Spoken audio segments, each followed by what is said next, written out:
Hello, and welcome to another episode of Livin the Farm Life. My name is Gretchen Riley, and I am here with Mike Jerina. He is our current horse marketing manager, but he also worked here at the farm and managed our horse unit for how many years, Mike? Like 23 years. Yeah, for a long time. So you're a horse guy, I'm a horse girl, and amongst other things. But anyway, so today we want to talk about a subject that is near and dear to a lot of us animal owners, and it's kind of how much it's costing to feed our horses or our animals, whatever that animal might be that you have, but really how to better evaluate the cost that you're feeding. So Mike, kind of what are your thoughts on that, and how do we think through that kind of thing? Well, it's really easy, especially nowadays the way markets are, when you walk into a dealership and you see the cost of a bag of feed, to really have a little bit of sticker shock and freak out a little bit that, oh my goodness, what used to cost $10 now costs $30. And we're getting a little more used to that. It's just the way inflation is. Things are more expensive. But at the same time, there are some ways to evaluate that and make it a little bit easier to stomach. And one of those ways is to look at cost per head per day to actually feed those horses. So it's easy to walk in, you look at some of the products. We have some products that might be priced at like a $50 price point. But if it's a ration balancer where you might only be feeding 1 pound of that product per day, so you get 50 days out of one bag of feed, you're only looking at $1 per head per day. And a lot of people get sucked into that, looking at that total cost when they see the bag, and it spooks them a little bit. They get nervous to buy the product, and they might look for something that's a little bit more cost effective, say in the $25 per bag cost point.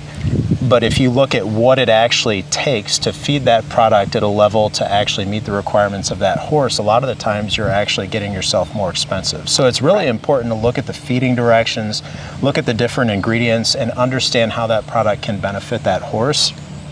Take that into account when you're looking at what the total cost of the product is, and you can usually find something that fits a little bit better, even if the first price that you see is a little bit higher than what you think you need to be paying to take care of your horse. So.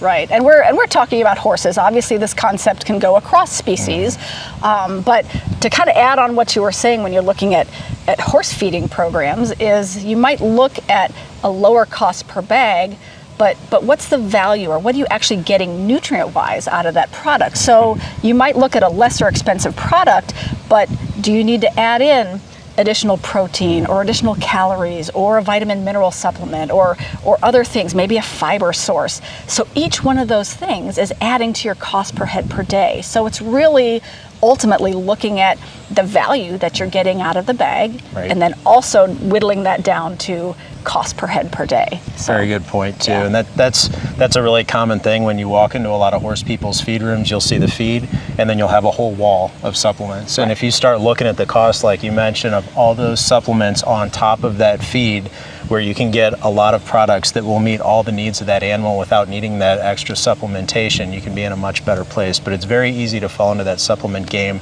and all of a sudden you're spending a lot of money to get those horses fed. Right. So truly understanding beyond just the price per bag, but really the value and what you're getting out of each individual product. So, and Purina, 100%. Of course, has some great completely fortified diets that can help you take the guesswork out of mixing and matching, and probably most often have a much lower price. So 100%. We do all that work here at the farm, so you don't have to when you go home. We've got research projects that back up everything behind the products that we stand behind. You don't necessarily need something to fortify those to get sometimes better performance out of those products. So 100%. Yep. Great comments, Mike. I appreciate your time today. Obviously, a great place to reach out for additional resources or get your questions answered or even help designing a feed program is a Purina representative, our Purina Mills website, and as always, your local Purina dealer.